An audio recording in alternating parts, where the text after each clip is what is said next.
Yes, guys, welcome to another installment of LiT Inspiration Takeover podcast, hosted by yours truly, Isaac Speaks. Today, I have a very special guest in the studio, Reverend Jo James. Hey. I mean, hello. Hey. I might seem a little bit nervous today purely because this is the first episode that we're recording from inside the LiT studios. The setup is done, and I feel like appropriately so is going to be blessed and graced by a reverend. So welcome, Reverend Jo. It's really good to be here, Isaac. Yeah, most It's a certainly. lovely setup. It's really Thank you. Great. Thank you. Yeah, I mean, that was the whole goal. I think the previous episode that I had, I was speaking about how, it took a lot for me to put everything together just to make sure that, the setup is comfortable. Yeah. But it's purely done to ensure that it highlights the guests, and that sort of thing, so that when they come or when you come yourself, you can come and tell us fully your beautiful story and that sort of thing. And I'm really looking forward to this particular interview, just to hear the story, your particular story, the work that you do. I know you do some amazing work, because we came into contact with each other as I was looking for a spot in Leeds city centre for the business that I had, which is called Raw Express. That's right. We got to talking and that sort of thing. You reached out to me again with another potential business proposition. And I mean, I feel like that's how life works sometimes, and that's how things work. But yeah, I agree. Sometimes you just recognize a kindred spirit, don't you? Absolutely. And even when we had that conversation, I could tell, like, you know what? Either it'll be this business, or if it's not this business, there'll definitely be something else that likewise. We're going to collaborate on. And here we are. You have come. And I might say something about that, because the nature of the enterprise that you were engaged with before had a lot of crossover, I think, with the work that we do at Mill Hill Chapel. Brilliant. And I recently, at a conference, led a workshop on the spirituality of welcome. Mm-hmm. And I think that what we're talking about is very, very much in that territory. The work that you were doing was about nutrition and nourishment, and about a way of approaching nourishment that's healthy, that's life-giving, instead of just about fulfilling our kind of needs or our greed, but actually something which is going to be nurturing, truthful. Instant gratification. You see, that's the most of the businesses out there, but something came to me, and I led more towards the plant-based side, as you stated. Something that nourishes the soul as well. Gratification that we, I think, in our culture are being drawn towards sugar, salt, fat. Those things that appeal to a part of us, and of course we are animals who need those elements in our lives, but it kind of particularly appeals to that which is addictive and wants to be immediately pleasured, rather than needing to be whole, nourished and the world, longer. You're absolutely right. I feel like the culture now is about that. It's about quickness. It's about instant gratification. Because even in the job that I do, I work for Amazon, as I told you before, as a delivery driver. We haven't helped with that. I told you I needed a light bulb, for my setup today. I ordered it yesterday. It was here before this interview, right? I totally know. So my patience now is very minimal for when it comes to those kind of things. If something is taking long, I just can't stand it. So that we really are in a culture now where it's like microwave, it's fast food. So I don't know whether that's particularly good for us, as a society. I don't know if it is either, and I totally recognize that tendency that we expect everything to be instant, but I think that also puts on us the potential to seek out habits and ways of being that are not about being instant, and that do encourage building and growing and finding out for ourselves and being patient, having time. Yeah, absolutely. I mean, what would you say are some of the pitfalls of the culture of instant gratification, or sort of thing, getting it quickly and enjoyment in the moment, but then in the long run, definitely not good for you? The pitfalls are going, and we're really experiencing the pitfalls, I think, in our culture right now. The culture is in crisis, and it's in a kind of free fall, and that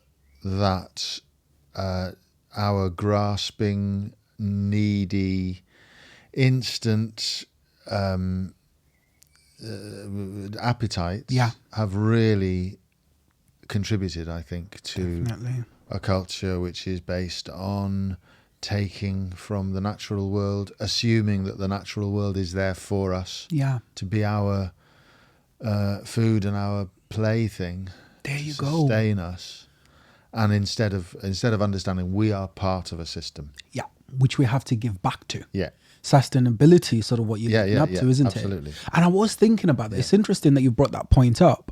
I was just thinking about, even the amount of vehicles that are on the road at the moment. There's so many more people driving. So I was looking in our driveway the other time I was coming from work, and I couldn't even find a parking space now. So because more newer vehicles are coming out and that sort of thing, so you've got everyone can drive at the moment. But I was thinking, like, do we really consider the impact that this has on the environment? And I was thinking, where do some of this stuff go? Because if you're to get a car, even let's say, for example, you're getting a car on finance, they generally will not allow you to get it if it's less than a certain amount old. So I'm wondering that those old cars, they have to go somewhere, right? If they're going landfill, I'm like, where are we piling them? I know some of it gets recycled, but I don't know if it's all of it. We don't consider those things. Obviously you do, but we, as a culture, we've stopped considering those things. And it's because we have, I think, a distorted relationship with time and a distorted relationship with space. So we act as though we are in infinite time and in infinite space, but we're not actually prepared to take responsibility for what that could mean. So you're absolutely right. We're and I'm just as bad as anybody. I'm not trying to speak from a holier than thou. When I said that, I considered like, do I want to give up my 4x4? And I was like, no. Do I want it now? The kids. Exactly. I need that bulb here to do this podcast today. Now, absolutely, right? Absolutely. Know your vices. You're honest, Reverend. Well, let's at least try and be honest. To mitigate them. How do you mitigate that? And that's the one thing I've had some of these conversations before to say, like, what are some of the patterns and habits that you can get into to kind of help you mitigate that? And one of the things that I used to do a lot is jogging. Early in the morning, because I have to wake up anyway and I have to go to work. It's like, before work, let me just go for a jog and that sort of thing. And then just limit even in the things that I eat to be like, okay, maybe I could just have a smoothie for lunch or a salad. And then just make it more workable. It doesn't have to be on the other extreme side of things.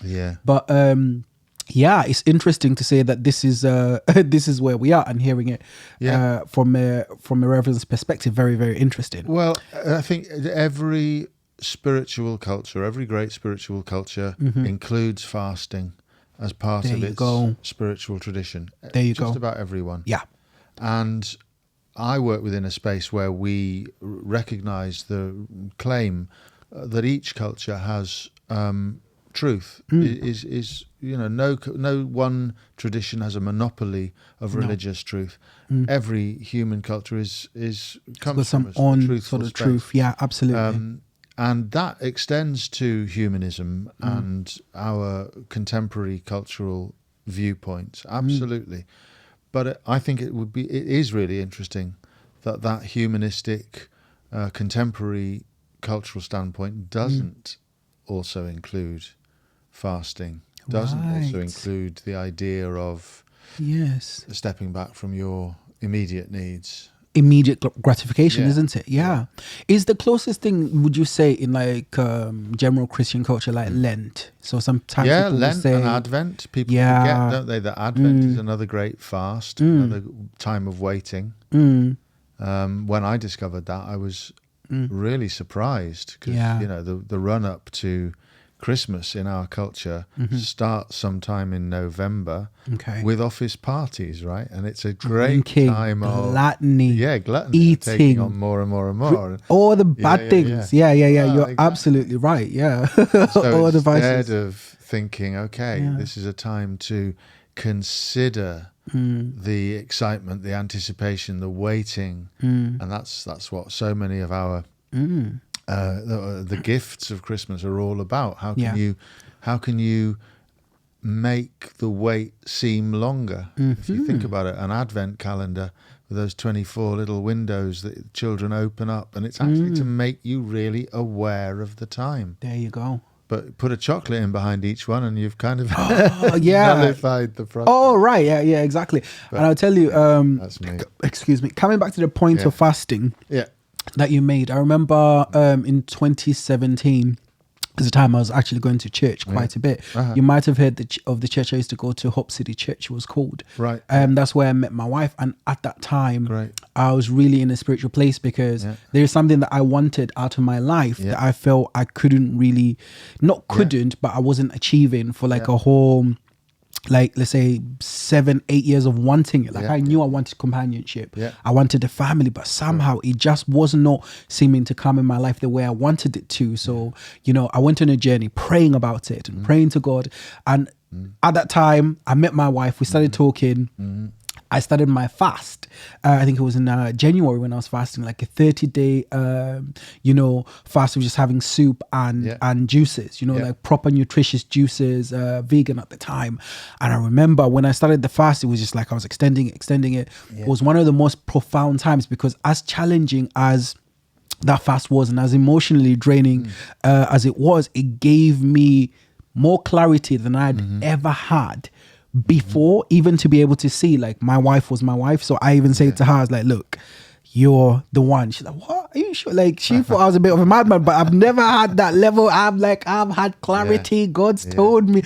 And then, I was explaining to her all the ways why I thought we matched and why I felt it was a fit. And then obviously she's listening to all this. And when we would have long conversations, there were bits of her I would speak to that I didn't even know I was speaking to. She's like, how could you know? You don't, because you didn't know me like that, and that sort of thing. But there's a certain awakening that happens when you're in it or just post a fast that I cannot explain. Right? I'll come back to this to say, I tried fasting without prayer. I lasted less than a week. I did fasting with prayer. I lasted 30 days. Yes.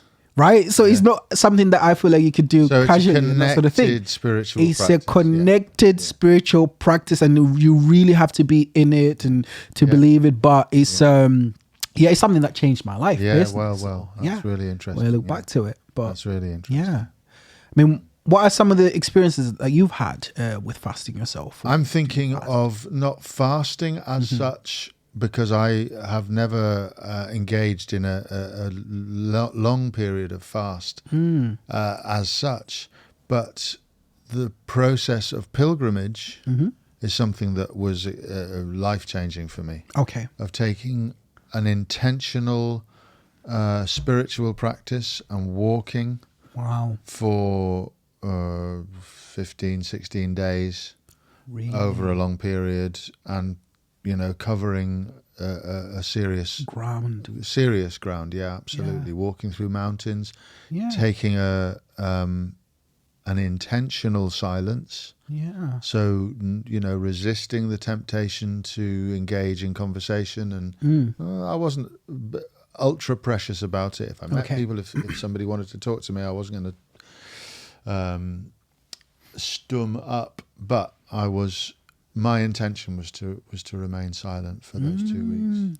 Yeah, that's where you get your clarity, isn't it? Yeah. It's interesting that you've brought that up. Like one of my friends just reached out to me randomly and said, would you like to take a walk sometime in the woods somewhere? I was like, what? This is quite random. Like, he's always like, no, with other friends, and we'll just go for like a, hike type thing. I've never done that before, but I was like, I found it interesting. So for me, I always take a challenge. So when you're saying that, I was like, it's quite interesting. So that'll be an interesting thing to jump into. It's so highly recommended. Done it. Taking a pilgrimage path and learning about how prayer is sometimes not, for me anyway, it was really useful to learn that I can be within prayer and that it's a different process than how I'd previously thought about prayer, and that prayer became a context that I was walking through, which I found really fascinating and a really different way of experiencing the presence of God. Have you always then, Joe, been spiritually connected, like from childhood? Like, do you come from a background of religious people in your family, and that sort of thing? Is the only answer I can make to that. Yes, right. no. I throw that in because I would like to get a little bit into your foundational, how you started and that sort of thing. Because I know there's a journey before you got into ministry, which we'll jump into. We're definitely going to have time. But I want to find out a little bit more about how you came up and the formation of your early years. I'm from a context which is very secular and very non-religious. Oh, right. From parents who are both humanist or agnostic or atheist. Right. And I grew up in that context with a sense of something missing. And so I was always intrigued by what church is and what it means. And I grew up in a part of England where a village church was a kind of presence in the community. But as a family, we didn't connect with it. And I was really interested in what that meant. What does that involve? And so at a certain age, I took myself on a Sunday morning. I went on my own to the church to visit, to find out what's this? How does it work? I had a lot of ideas and a lot of projections about it. And what I found was really disappointing, because I was hauled out and sent up to the children's church, the Sunday school, where it felt very patronizing and disconnected and unspiritual, which is probably what I would have felt if I'd have sat in the pews as well, to be honest. But so I had a yearning for something and a sense of there being something spiritual, something more bigger, something beyond what I was experiencing, but yet no accessibility to that. Right. And I have to also say that although my own parents and my family were very secular and atheist, I was very aware that was a new thing, and that my grandparents' generation were very religious. Right. My family are from Wales. Okay. And although I was brought up in England, but my background, my mamgi, the grandmother, was very present in my life and came from a very devout Christian non-conformist background. Right, okay. So she came from the Welsh chapel tradition, which is still a living tradition, and a very devout, very thoughtful, very simple Christian tradition. Yeah. So yeah, Joe, as you were saying. Yeah, so that spiritual background, I think, gave me more than I thought it had. Okay. Provided me with a kind of rich context to be open, to be interested in exploring religious ideas. Okay. But the church experience and the experience of what I think of as churchianity, the Church of England context, the British take on religion, I found cold and uninspiring. And so I went into my teenage years, like most people in Britain, I think, assuming that I was an atheist, humanist. You know, this is our culture. We don't really believe in anything. And I left home pretty young and started working and came across randomly a book of wisdom called the Tao Te Ching. Okay. It's a Chinese spiritual tract from about 500 BC, written by a spiritual master called Lao-Tzu.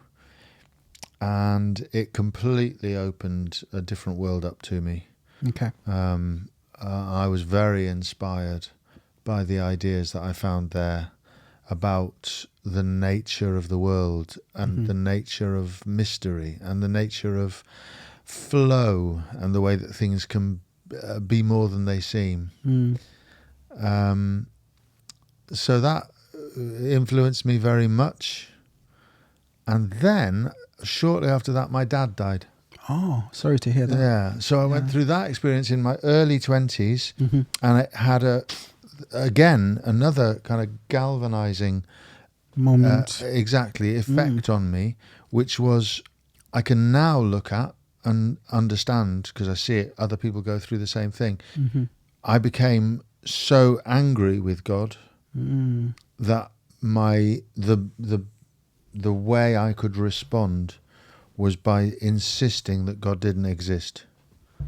You know? Right. And so that my atheism came back to me, but it was a kind of supercharged power atheism that rejected the idea of religion and thought that anything spiritual or religious was not creepy woo that was supposed to mislead us and misguide us into thinking that there was something meaningful and real when there in fact there's just brute materialism, and you know, terrible things happen and good people die and it doesn't mean anything. So that was where I sat for some years indeed. I can imagine that must have been difficult. I mean, I can relate. Yeah, it didn't feel difficult at the time. Did it not? No, it didn't, because I think that's what our culture really wants us to believe. Yeah, that's where we're supposed to be. It catches up with you eventually. I mean, I was going to say, how old were you when your father passed away?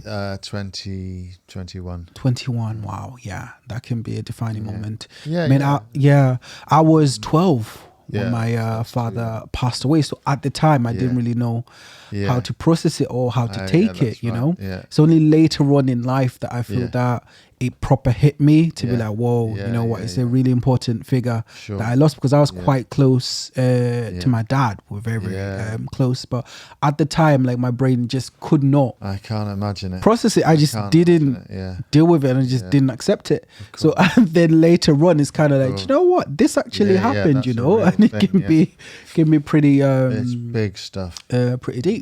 So so what was the next step after that in terms of, I know I was doing a little bit of reading up on yourself, and it was talking about you've also been inspired by like arts and theatre, I'm not mistaken, that sort of thing, music. How did that work itself in your life? And perhaps did that come about before you decided to go into ministry? That sort of thing. If you could tell us a little bit about that. Yeah, it did. And when you asked about my religious background, was it a religious background? I said yes and no. And I think that's always been the case. There's always been an undertow of the spiritual, the religious, inspiring, or maybe even it can't really be inspiring because I haven't always been fully conscious of it. There you go. I think sometimes there's been forces that are beyond my consciousness that have been much more influential than I take them for. Yeah.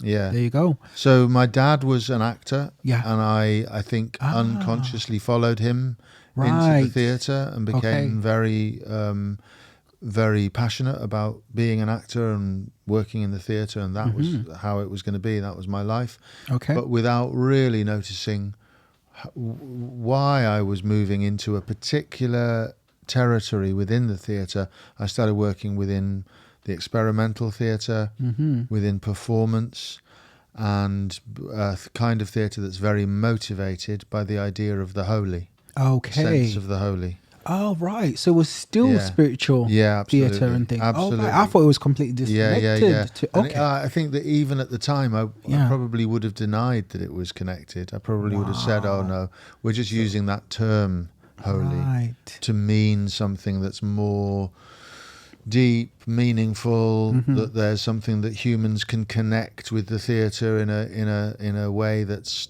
to do with meaning and truth. But really, it was a way of finding a different vehicle for the spiritual within a culture that has rejected spirituality, and that vehicle is the arts, is theatre, and the arts do operate, I think, in a way, even in a very secular culture, because they can give us an intimation of the divine, of the sacred. Even if it's not on the surface, they can give us a sense of the divine and sacred. Absolutely. Whether that's through beautiful music, great paintings, poetry, and in my case, I was working towards that within the theatre, that it could give us a sense of the transcendent. Absolutely. And moving out beyond our own boundaries, experiencing something that was beyond the self. And then I also noticed while I was working in the theatre, an experience which it took me years to make sense of. Okay. Which is the experience of flow and entering into states that are beyond your normal operating self. Right. That give you a greater focus, a wider perspective, a higher sense of vision and potential. Okay. And that experience, which often gets referred to as being in the zone or flow. I've heard that phrase states. before. Exactly. Yes. And sports people talk about being in the zone, just as actors talk about being in the zone. Musicians talk about it a lot. Yeah, they do. And I used to experience that sometimes. I think the more you think about it, the less you're likely to experience it. So it's one of those things you have to approach very carefully. Yeah. But when I did experience it, I had no way of making sense of the fact that I would be aware. My awareness would be so heightened. So heightened, yeah. Okay. Yeah, and you'd see all the backstage dramas going on while you're on stage speaking a line that you found a new way to say, or you find that you could get somebody out of trouble while you were saying your line and catching a coffee cup that had been knocked off the table at the same time. Yes, it's like moving into your next thing, and meanwhile you notice somebody's just walked in from the street, and you see that the stage manager is looking for her pen, and you suddenly become this. Absolutely, you're on it. You know? Yes. No, and it took me years to work out what was going on there, if indeed I have worked it out. Yeah. You know why that makes so much sense, right? Because I wondered, I listen to different music, and there's so many albums, you get artists that keep on making different music. So I was thinking to myself, don't these people run out of words, or do they not run out of ideas? It's like, is this an infinite ideas, or what? Are you not bound to repeat yourself? Which is the same for podcasting. The people that have done over 200 episodes of podcasts, and you can go listen to it, and each episode is different. Hence, I'll tie it into why my podcast is called Let Inspiration Take Over, right? Do it. When you say it in the zone, it made so much sense, because in that moment, there's something that is happening, which is beyond you in a way. So all you can do is sort of tap into it, connect with it. And if you keep on connecting with it, it becomes infinite, right? Yes. And hence why, like, when I was thinking about the name of my podcast, I thought, let inspiration take over. The word let there is key, because what I wanted is, you actually said it when you came and said, we can just sit down, have a conversation, let it happen. That's exactly the premise of the podcast, because I feel that each individual conversation is unique to itself, and in that moment when two or more people are speaking, we're tapping into something, and whether you want to say it's the universe, or whether we want to say is God, he gives. Sometimes I'll have points that are coming to me that I forgot I had, and in itself it gives you something completely fresh and something completely new. Absolutely. So with what you've said, what it's encouraged me in a way is to think that, you know what, don't worry about what if I run out of ideas, because the ideas are infinite, for as long as you're willing to get in the zone, to tap into it. That's right absolutely. So, as long as you're willing. And let is a really helpful concept within that, because I think if you force, if you try, if you bring your own will, it then becomes maybe you're going to trap it, you're going to confine it, you're going to impose your boundaries on it, instead of letting, allowing this. And the key phrase for me recently is to be a participant. Absolutely. And to participate in this thing which is bigger than we are, not as a devotee standing outside it, but as a fully engaged participant of within that which is greater than we are. Absolutely. And another thing about having an open mind, right? This is the vision that I take even with this podcast, to say, regardless of what I feel or I think of somebody's views on this platform, I'll always carry an open mind and an inquisitive one. Ask questions where I don't understand. Don't come with biases, don't come with my own impositions, because if I do that, you take away from having a really good conversation that will give you, because oftentimes when you have a conversation with people, they will just tell you what it is. So it's really cool. I think personally, it's really key as a podcaster to have an open mind, regardless of what your thoughts are, because something will be given in you doing that. And I've seen really good, because I watch a lot of interviews, and I've seen really good interviews be deterred by the host really coming with their own views and really asking things based on what I'm like, just allow it, let inspiration take or let it happen. But that's from both participants. And we can talk about being open-minded and accepting ideas that are different than your own. In some ways, that's a slightly different concept. But the discipline of not allowing yourself to impose your boundaries on that which is beyond you, I think, is a really important discipline. Absolutely. And I think it's connected to the very profound commandment not to worship idols. Absolutely. The very profound understanding that God is beyond us. It's beyond our rational conscious comprehension and beyond our ordinary comprehension. And so we have to actually really discipline ourselves not to express or impose our confines, the confines of our own thinking, on that which is greater than we are. Absolutely, I agree. I mean, speaking of which, how did you come into ministry? So having come from the background that we've spoken about before, what was that transition, perhaps in brief? There was a growing sense of the theatre being much more than something about the entertainment industry. I was looking for something that would sustain my interest, because working in the theatre is hard. The work is hard to get, and when you get it, it's hard to do. It's a very intense discipline and a very all-encompassing discipline. And I was very lucky to be working with some, excellent people doing some excellent work. But something wasn't feeding me. It wasn't fulfilling what I knew that I needed to have in my life, even when those great times when everything's going well and you're in the zone and you're in a great production, perhaps. I was always looking for that which is beyond the material. That's something greater. And at that time, I was working in a part of London that is blessed with a Unitarian chapel, a small chapel connected with a very old non-conformist denomination. I mentioned that my grandparents are from Wales. You did, yeah. And Unitarianism was a formative part of Welsh culture, of the preservation of the Welsh language. In a particular part of Wales where my family are from, Cardiganshire, Un Dodiaeth, or Unitarianism, was a sustaining force, a part of that non-conformist, non-traditional Christian heritage. And I noticed there was a Unitarian chapel on my way to work. So I'd walk into work every day and I'd see it there and I'd think, I wonder what they do in there.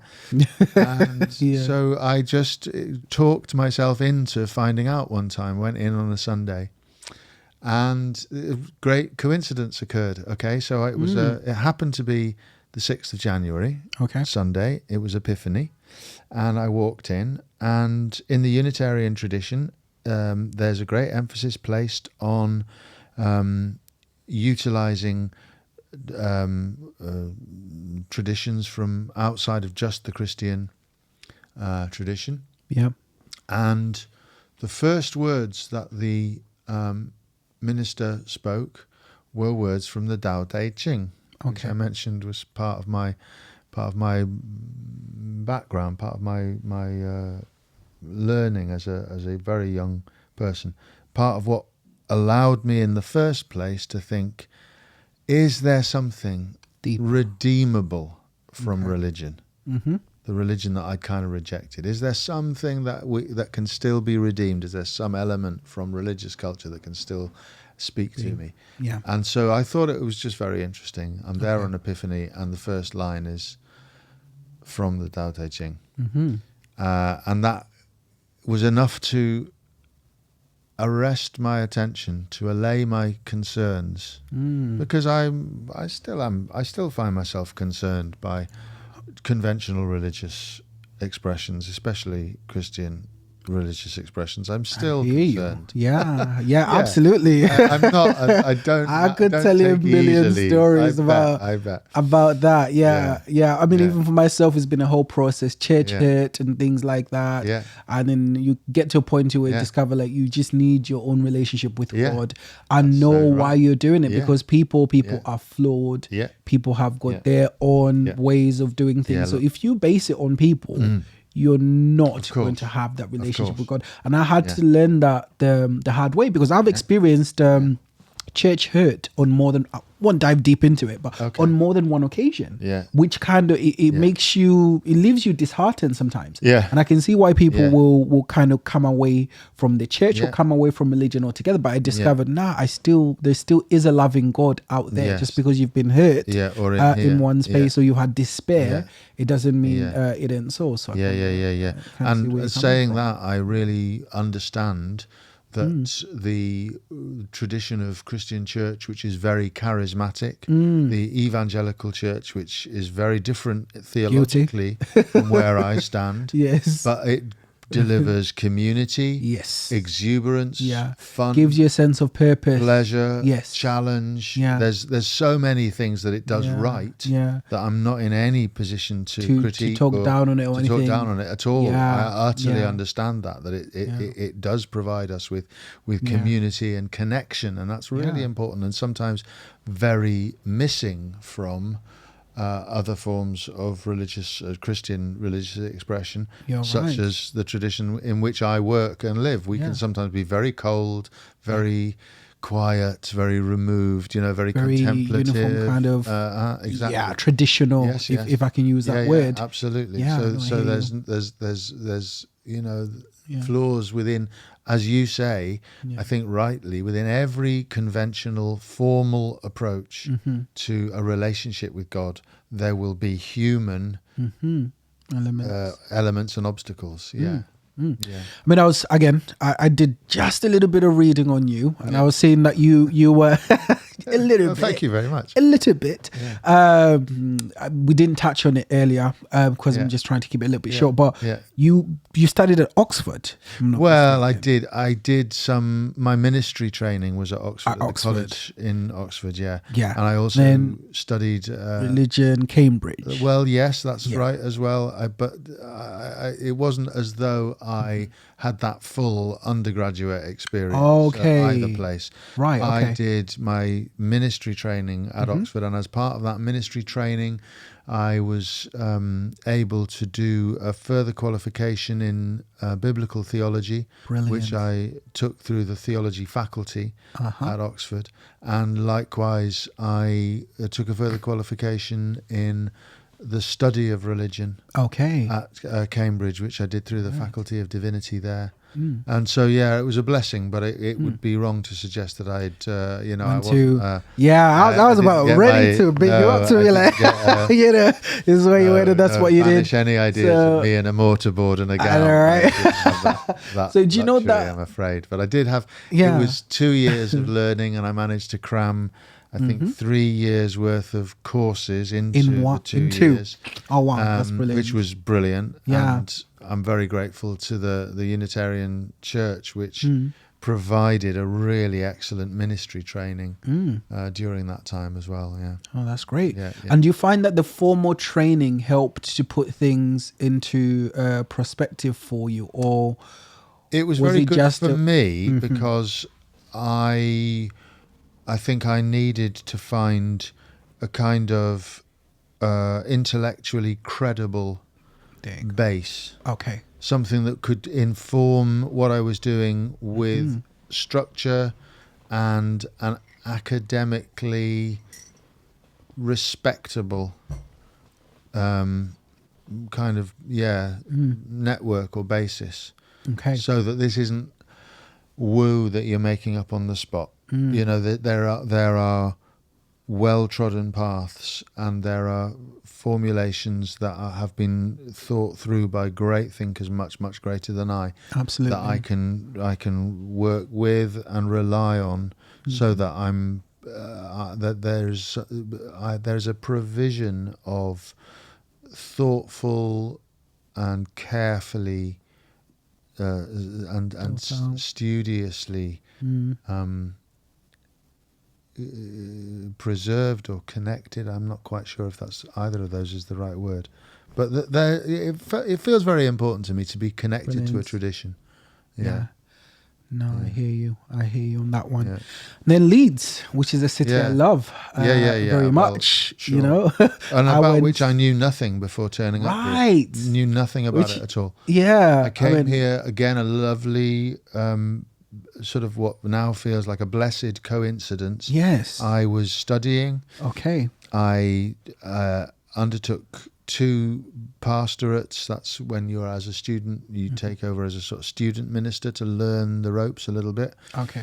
And during that time, I learned that the church in Leeds, Mill Hill Chapel, was hosting a conference of the Unitarian Christian Association. Right. And I thought, okay, this is an opportunity to go and connect with that association, the Unitarian Christian Association, and I didn't have any thought to moving to Leeds or basing my life here. I just went along for a conference. Really? I think you ended up staying there. That's what it does to you. I walked into the church and I looked around, and it's so awe-inspiringly beautiful. So beautiful. It's an amazing space. Yes. And I looked, and I was and I could hardly concentrate on the conference because I was just so blown away by the place. How old is it again, by the way? So the church that I'm now minister was built in 1848, but it was built on the spot, on the same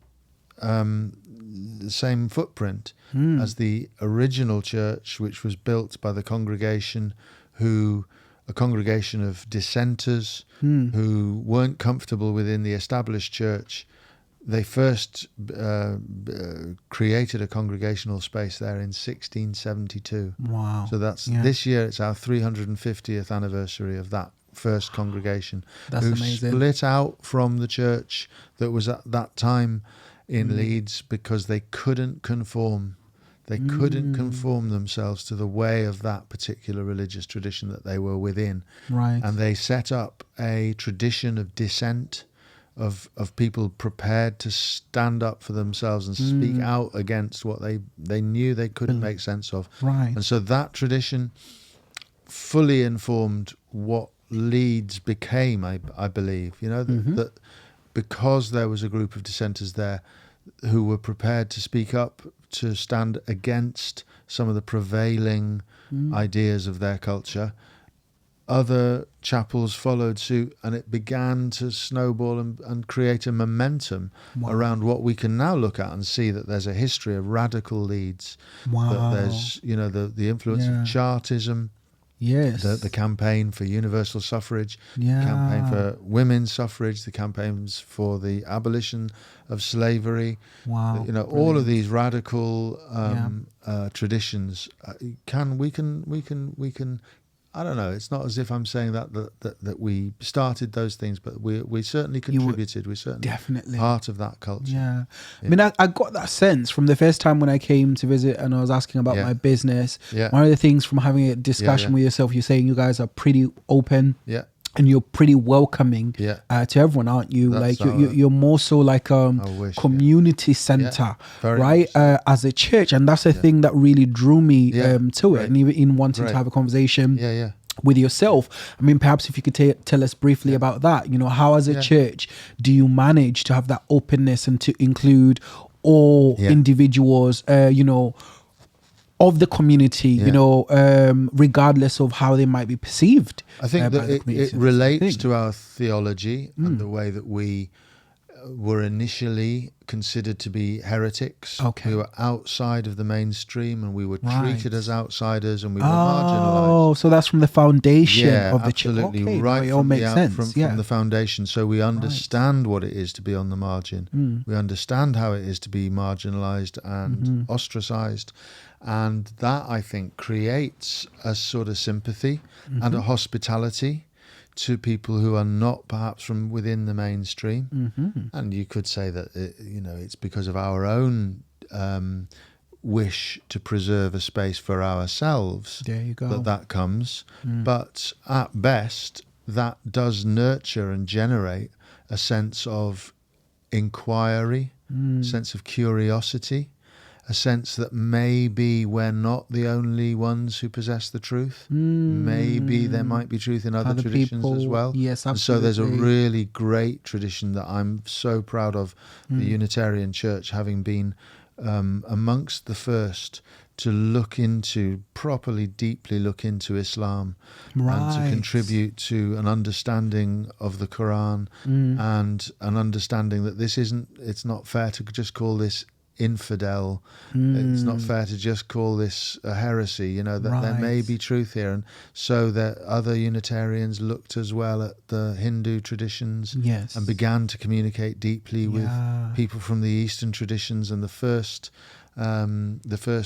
translations of the Vedas came through Unitarian connections, and some of the ways in which Eastern religions were adopted and popularized, I should say, rather, in America was through Unitarian sources. And there also the idealist and transcendentalist traditions also coming through from Unitarians who knew that there was more than just the biblical tradition. And there's one way in which we differ, I think, quite a lot from other nonconformist Christians, is that we don't believe that revelation is sealed. We don't believe that God has only spoken through the Bible, and that when you close the book of Revelation, that's the end of the book.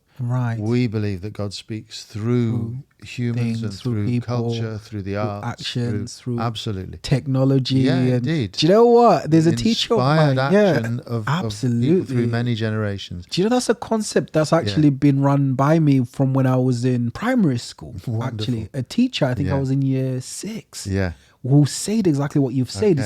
She said, God's everywhere. Do you know, have you noticed how technology continues to evolve? She goes, that's God. The cars and the planes. And even up to today, technology is consistently evolving. So that can't just be coincidental. It has to come from somewhere. But I love what you said when you say God, is in most things and he comes from different ways. I absolutely agree with you on that particular point, because I believe that too. It's not just in one aspect, but in actually different aspects, and that's the thing that he shows himself. So and it's for us to participate in God. And I also really admire the Quaker principle that we seek that of God in others who come, and so that then informs hospitality, doesn't it? Absolutely. It begins to make you realize, you have to not only to see God in everything, but also to see as God sees, to see, that all of this creation is a part of, I believe, the body of God. Absolutely, I couldn't have said it better. Well, and as a minister within this church, I'm also very blessed, very privileged to be in a tradition which recognizes the worth of leadership. It's very democratic. It's very brilliant, ground up, but it doesn't.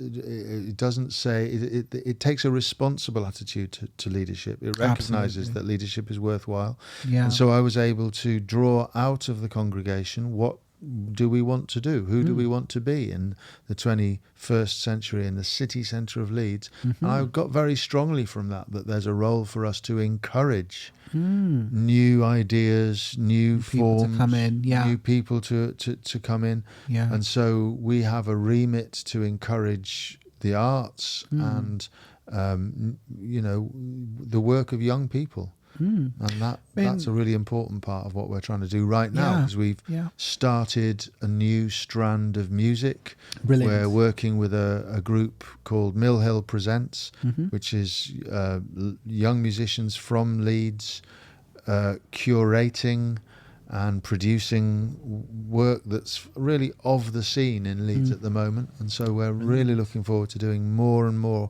concerts in the evenings through Mill Hill Presents. You can find all of this via our website, which is millhillchapel.org. Brilliant. I'll put the link through that as well on YouTube. Mill Hill event, Mill Hill Chapel Presents, and notification of all of the events that are going on, and there's loads. There's absolutely too much to talk about right now, but there's plenty going on. We'll probably do it in the second, third or fourth part. I'm sure we're going to sit down again at some point.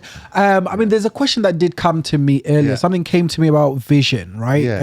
Obviously inspiration has taken over, and pretty much obviously this conversation has taken shape in its own way, which I absolutely love. I was going to ask, like, do you know, we've now gone through one of the biggest pandemics in history and that sort of thing. I know for myself it's changed quite a few things internally, even the way I look at things, my vision. So your vision yourself, for everything that you're talking about, do you find that the pandemic has shifted that in any way, adjusted it, or it's been undeterred? Or perhaps in what way has your vision moving forward for the church and for your mission and everything that you do been shifted by the pandemic? Yeah, I do think that it has changed the way that we do things. And one of the meetings that I had really early in the process of the pandemic, when we were in shutdown and we couldn't meet as a church, we weren't able to fulfill any of the community activities that we were engaged in up to then. So almost in silence, there was a group of three of us, and we sat down and somebody said to me, so what should our plan be as we come back out of lockdown? And I said, we really should resist making any plans. We shouldn't make a plan. Yes. Instead, we should see what comes. We should see what emerges. Yes. And we should be guided by what we want, what we love. We should be guided. Saying that, we should be guided by what we want could sound overly, consumerist or rapacious. What I mean is, we have to do what makes us light up. Absolutely. We have to do what we are inspired by and what gives us life. Yeah. And I suppose the context I wanted to get away from is the context of the sense of obligation and the sense of self-righteousness that I think some churches can dwell in too long, and too much. And that the sense that if we do the right thing, then it will bring in the right reward. Absolutely. And that's a kind of stick and carrot way of working. It's a kind of reward-based way of thinking, and I really wanted to get out of. I really wanted to get away from that and begin to think, what do we love, and how do we show what we love? Regardless of whether there's anything in it for us. Yes. Can we do this just because it's great? Can we do this just because we love it? There you go. And start to think about how grace is something which we are given freely. It's not ours. So can we just give it away? Oh, wow. Can we just give it up? Can we give it up? That's brilliant. I mean, I love the point that you made about, you know what, let's hold on with making plans, because anyone that made plans during that time, you threw them away, because it was more so a point of really just sitting and thinking. A lot of people got the opportunity to think, and when we kind of came to the other side, so some people are still going through it, but we're on the other side. People had revelations. There are people that quit their jobs. There are people that started their own businesses. There are people that started to take certain things seriously. There's people that solidified in their relationships. There are people that left relationships and that sort of thing. And I feel like, similar to what you've said, there was something happening to me during that time, and more so spending more of my time, like, you know, being with my family, really being in that and being in the moment, just appreciating the little that I had. Once I came out of it, that's when I could really view to be like, okay, what do I really want? What do I want my life to be? Because life is short, right? We've got some people that lost people, people lost things, you know, jobs and other bits, and just the lease on life, different things. So coming out of that, for me, I do personally feel like it made me, or it has made me feel stronger. It's made me feel more, it's given me more conviction on my purpose. Because even the work that I'm doing with the podcast, I absolutely love it. But as I was saying to you earlier, it's something that I really want to build into something meaningful. But always with it, it's something that I want to impact lives, to change lives, to tell people stories in ways that they're not being told anywhere else, so that it's a message that can go on and it can actually go towards, you know, making a difference, you know, towards people's lives, as opposed to just cash grabbing and just doing anything that's going to get the clicks and views and things like that. I've never really been about that life. So of course I wanted to be productive. Of course I wanted to be something that perhaps will get to a point to where I can earn living from it. But the key thing is people first, service first. So how can I bring those core, those important narratives and stories that will actually make it and will give people that hope and, you know, encourage them as they go along. So because you couldn't come out of that experience still thinking that your great plans are going to start now and run unbroken for 100 years. Not at all. You know, if it taught us anything, it's that this is changeable. The situation could change in a minute. Absolutely. And so, you know, the idea of creating what we were all doing before the pandemic was sitting down with a team and working on a strategic plan and talking about a 5-year plan and a 2-year plan and a 10-year. How do we get from here plans to there? And absolutely they do. And they say, don't even think about a 5-year. Talk about where are you going to be in 100 years and all that stuff. And then actually just realizing, no.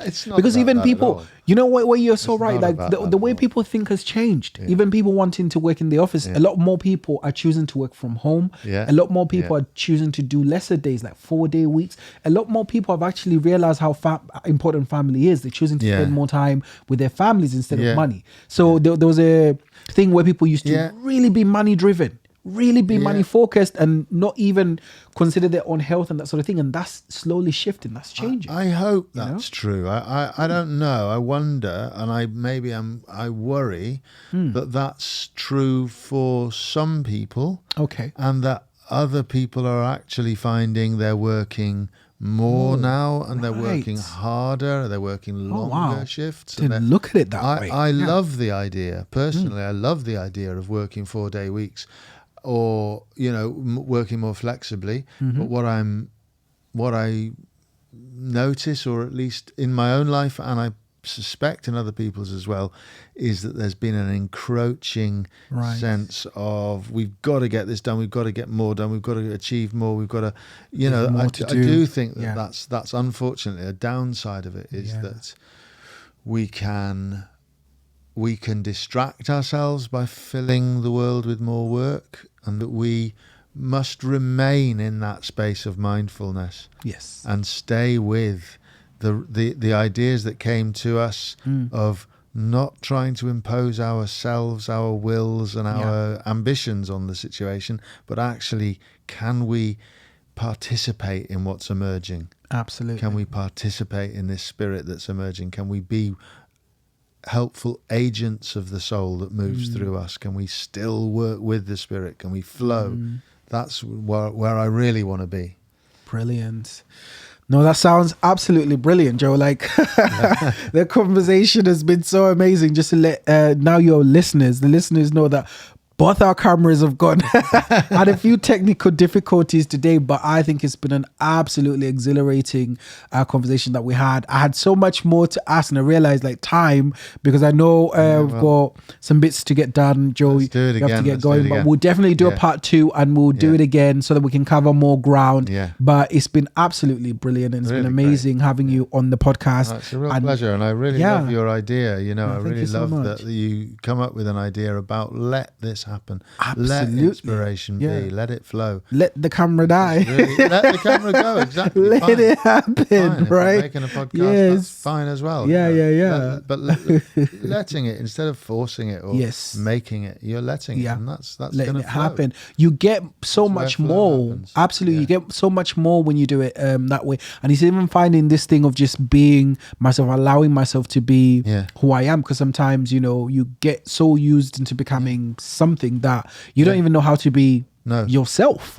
Right. And that sort of thing. Really? So it's kind of like, magic happens. Absolutely. And that's a whole nother conversation about how we are currently caught up and tormented by ideas of identity and self. And how we must impose this identity, that identity, this aspect of ourselves, and this the self which we want to impose on society and on our culture, and how false that is. How we're within a greater self.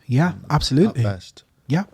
And you're at your best when you're fully yourself, and it's not exhausting. You don't have to try. You're not trying to impress other people and that sort of thing. But it's been an absolutely brilliant conversation, Joe. Is there, I know you gave a little bit about socials of where people can find some of the work that you're doing. You know, is there anything that you'd like to plug? Perhaps anything that you've got coming on at the moment? Well, the best point of contact for us is that website, www.millhillchapel.org. Brilliant. And we've got plenty going on, lots to get people involved with, loads of ideas that if you've got time to come along, we do a service every Wednesday at 12:30. We open the doors at 12 for a space of reflection. It's not about imposing doctrine or dogma on anyone. Brilliant. It is as open to a Christian as it is to a Buddhist or an atheist. It's a space for you to rest and bring your soul and bring your best self and allow yourself to come into a little harmony with this beautiful space. And then we run a service every Sunday morning as well at 10:30. The doors open at 10. The service starts at 10:30. We hear beautiful music. We listen to transcendent poetry. We reflect on where we are. And that's really where we dream up the schemes that are going on and the various things that people can get involved with, like our urban gardening project. We're growing food to give away in the city centre, medicinal herbs and cooking herbs, but also vegetables and fruits, so that people can pass by and pick something up for dinner on their way through the city square. We're hoping to revive our mental health self-help group, and we're currently also running our refugees and asylum seekers support group every Thursday afternoon at 1:30. But like I say, Isaac, there's probably too much to cover, take in on one podcast. Check out millhillchapel.org. Absolutely. Thank you so much, Joe, for coming, for gracing our platform. Especially, again, it was supposed to be a multi-angle, but you'll be multi-angle for the first bit of it, and then one again because we had a bit of technical issues. But always, anything amazing, you're bound to have a little bit of technical issues and that sort of thing. I was going to say, guys, just remember as well as you're listening to this, make sure to follow us on YouTube, follow, subscribe, so like, subscribe and all that good stuff, and also on Spotify and Apple Podcasts as well. To make sure, leave us a review and follow us on those platforms. So that's kind of currency for us. As I said, I take everything on at the moment. So when you do that, you actually are giving us a little bit of currency. Reverend Jo, thank you so much for gracing us today. It's been an absolutely amazing conversation. But guys, thank you for joining us, listeners and viewers. Until next time, guys, cheers.